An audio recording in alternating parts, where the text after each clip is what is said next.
Talkatoo Podcast. English conversation made easy. Hello, everyone, and welcome back to Talkatoo English Podcast. I'm Emma, and I'm really happy to be here with you today.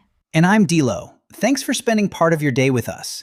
Whether you're walking, cooking, driving, or just relaxing, we're glad you're here. Today, we're talking about a phrase people often use when life takes an unexpected turn. Everything happens for a reason. That sentence can sound comforting, mysterious, and slightly suspicious, all at the same time. Slightly suspicious? Yes, sometimes something goes wrong, and someone says, "Don't worry, everything happens for a reason." And I'm thinking, okay, but could the reason please introduce itself? That's fair. When we're confused or disappointed, we usually want an explanation immediately. Especially when the event doesn't make sense. A missed opportunity, a sudden change, a friendship ending. Or even something small, like missing a train and then meeting someone interesting while waiting for the next one. That's the kind of story people love. It makes life feel like a movie with a clever writer. I think that's one reason we search for meaning. Random events can feel uncomfortable. Because if everything is random, we feel less in control. Exactly. A reason gives the event a place in our story. It helps us say, maybe this wasn't only a loss. Maybe it changed my direction. But do you think everything truly has a reason? I'm not sure we can know that. Sometimes there may be a clear cause, but that isn't the same as a deeper purpose. That's an important difference. A storm happens because of weather conditions, not because the universe wanted me to cancel my picnic. Although your sandwiches may disagree. They were deeply disappointed. I can imagine. Still, people naturally connect events. We look backward and notice how one experience led to another. Like not getting one job, then applying somewhere else and finding a better team. Yes. Later, the disappointment can look like a turning point. There's a useful expression there. A turning point is a moment when life begins to move in a different direction. And we often recognize turning points only after some time has passed. In the moment, they usually just feel like bad news. That's true. Meaning often becomes clearer when we have some distance. I've noticed this in stories from American and European cities too. People move for work, get lost in a new neighborhood, join a local club, and suddenly build a whole new social life. Yes, one ordinary decision can create many unexpected connections. But I also think we should be careful. Not every painful event needs an immediate, beautiful lesson. I completely agree. Sometimes people need space to feel sad, angry, or confused before searching for meaning.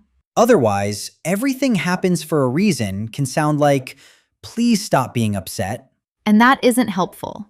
A kinder response might be, I don't understand this either, but I'm here with you. That feels much more human. Maybe the phrase becomes useful when it gives hope, not when it closes the conversation. I like that. We don't always need to find the reason today. Sometimes it's enough to believe that this moment may become part of a bigger story later. I keep thinking about what you said, Dilo. That phrase can give hope, but it can also close a conversation too quickly. Right. Sometimes people say it because they genuinely want to help, but they don't know what else to say. That happens a lot. When someone is hurting, silence can feel uncomfortable. So we reach for a familiar sentence. Even if the sentence is wearing a very shiny coat and carrying no real answer underneath. That is a very Dilo way to describe it. Thank you. I try to make my confusion fashionable. And you succeed. But seriously, everything happens for a reason can be comforting when someone already sees a new direction. For example, they lose one opportunity, then later discover another one that suits them better. Exactly. In that situation, the phrase may help them connect the past with the present. But if someone has just received painful news, it can sound insensitive. Yes, timing matters. A sentence that feels hopeful 6 months later may feel cold on the first day. That's true with many expressions. The words are not always the problem. Sometimes the moment is wrong. Or the person saying them does not really listen first. Listening is harder than giving advice, isn't it? Much harder. Advice makes us feel useful. Listening requires patience. And it means accepting that we may not be able to fix anything. That can be difficult, especially in cultures where people value quick solutions. I've noticed that in some American workplaces. If someone shares a problem, people often move quickly into action mode. What's the plan? What can we do next? That can be helpful in practical situations. Definitely. But emotional pain doesn't always need a 5-step plan and a spreadsheet. Sometimes it needs tea. Tea, a comfortable chair, and someone who doesn't check the time every 2 minutes. That sounds much better. In many parts of Europe, long conversations over coffee are part of everyday social life. People sit, talk slowly, and let the story unfold. I like that rhythm. It gives feelings some space. And when people feel heard, they may eventually find their own meaning. Instead of borrowing someone else's explanation. Exactly. A convenient explanation is one that sounds neat, but ignores the complexity of the situation. Like saying, you didn't get the job because something better is waiting. Maybe something better is waiting, but maybe the person also needs time to feel disappointed. Both things can be true. That is such an important idea. Hope and sadness can exist together. We don't have to choose only one emotion. No, we can say, "This hurts, and I still believe I'll be okay." That feels honest. Not dramatic, not fake, just honest. And honesty usually creates more comfort than a perfect-sounding phrase. So perhaps the best question is not, what reason can I give this person? What would you ask instead? Maybe, what do they need from me right now? That could mean listening, helping with something practical, or simply staying nearby. And if a deeper reason appears later, it can arrive in its own time. Without us forcing it. Exactly. Sometimes comfort doesn't come from explaining the pain. It comes from not making someone face it alone. Sometimes I think we put too much pressure on ourselves to understand an experience immediately. Yes, something happens on Monday, and by Tuesday, we expect to know the lesson, the purpose, and the final chapter. Life rarely works that quickly. Unfortunately, I would love a little message saying, don't worry, this confusing event will make sense in 8 months. That would save us a lot of overthinking. And probably a lot of late-night snacks. Those may still be necessary. But seriously, meaning often appears slowly. At first, we only see what we lost. Then, with time, we begin to notice what changed because of it. Exactly. Maybe a difficult experience made us more patient, pushed us toward a different path, or helped us understand someone else better. But that does not mean the experience was good. No, and that distinction matters. Something painful can lead to growth without becoming something we are grateful happened. I'm glad you said that. People sometimes feel guilty because they still wish the event had never happened. They should not feel guilty. Growth does not erase pain. So perhaps meaning is not always hidden inside the event itself. Sometimes we create meaning through what we choose to do afterward. That feels more empowering. It does. Imagine someone moves to another country for work and feels lonely during the first few months. New streets, unfamiliar food, and nobody who understands their jokes yet. Exactly. At first, the move may feel like a mistake, but perhaps they join a language exchange, meet new friends, and become more independent. Later, they might say, that lonely period changed me. Not because loneliness was wonderful, but because of how they responded to it. I've seen that with international students in European cities. Many arrive excited, then suddenly miss home much more than they expected. Yes, and university clubs, shared kitchens, and local cafes often become small places of connection. A simple conversation can completely change the feeling of a week. That is why we should be careful when judging a chapter before the story has had time to develop. Although waiting is difficult when you are inside that chapter. Very difficult. We want certainty because uncertainty feels uncomfortable. It is like standing at a train station without knowing which platform you need.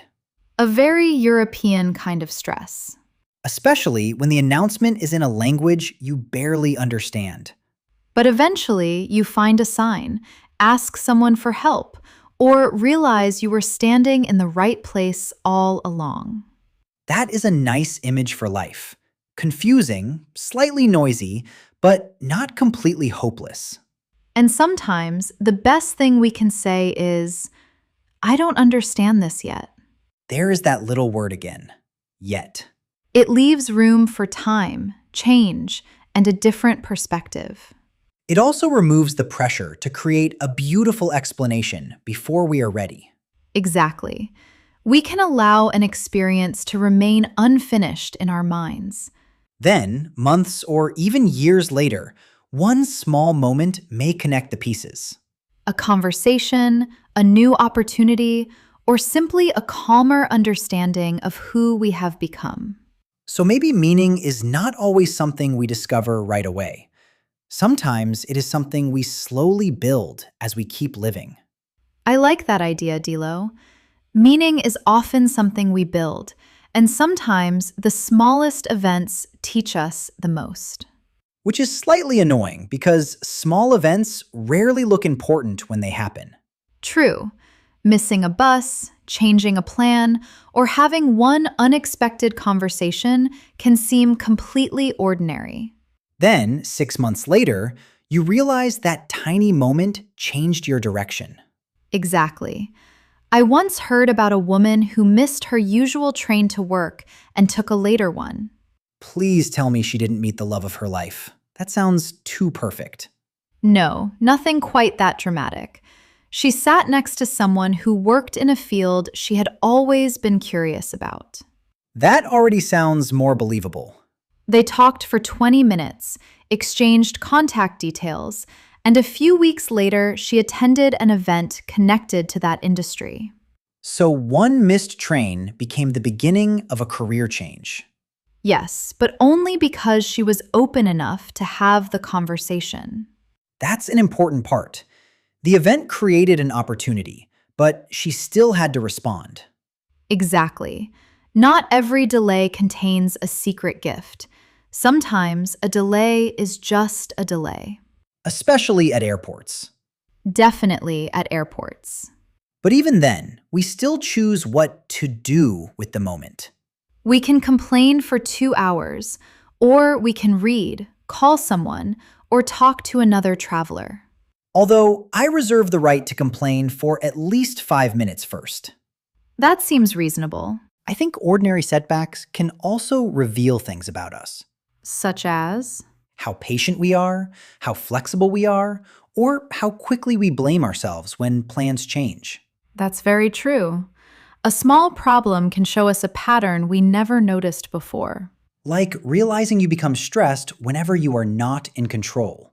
Or noticing that you always expect the worst before you have all the information. Those lessons are not always pleasant. No, but they can be useful. Awareness gives us a chance to respond differently next time. This reminds me of weekend markets in many European towns. People go for bread or vegetables, but they also meet neighbors, hear local news, and sometimes discover a new idea. One simple routine can create many small connections. And those connections may lead to friendships, jobs, or community projects. That is why ordinary life deserves more attention. We often wait for a dramatic sign while ignoring the quiet opportunities around us.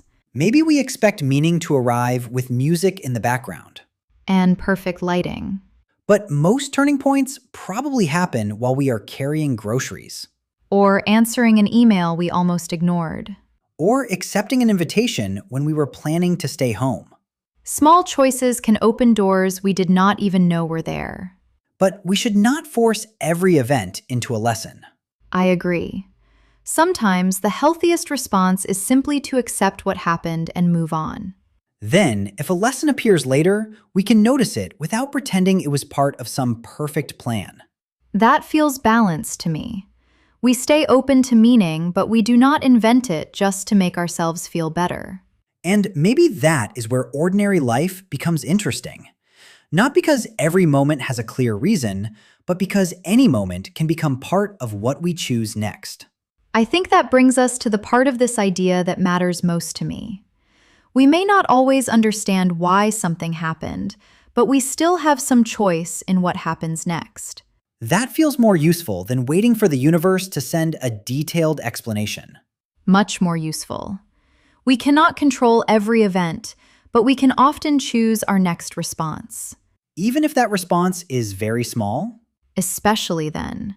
Sometimes moving forward means sending one email, asking one honest question, or simply getting out of bed and trying again. That sounds less dramatic than changing your whole life in one afternoon. And far more realistic. I think people sometimes believe a meaningful response has to be impressive. But often it is quiet. A person loses a job and decides to learn one new skill. A friendship ends and they begin to understand their own boundaries. Or someone moves to a new city and starts saying yes to invitations, even when they feel nervous. Exactly.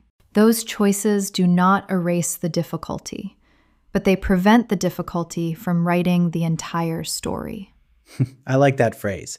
One bad chapter does not get to become the whole book. It may still be an important chapter, though. True. Probably one with too much rain and not enough coffee.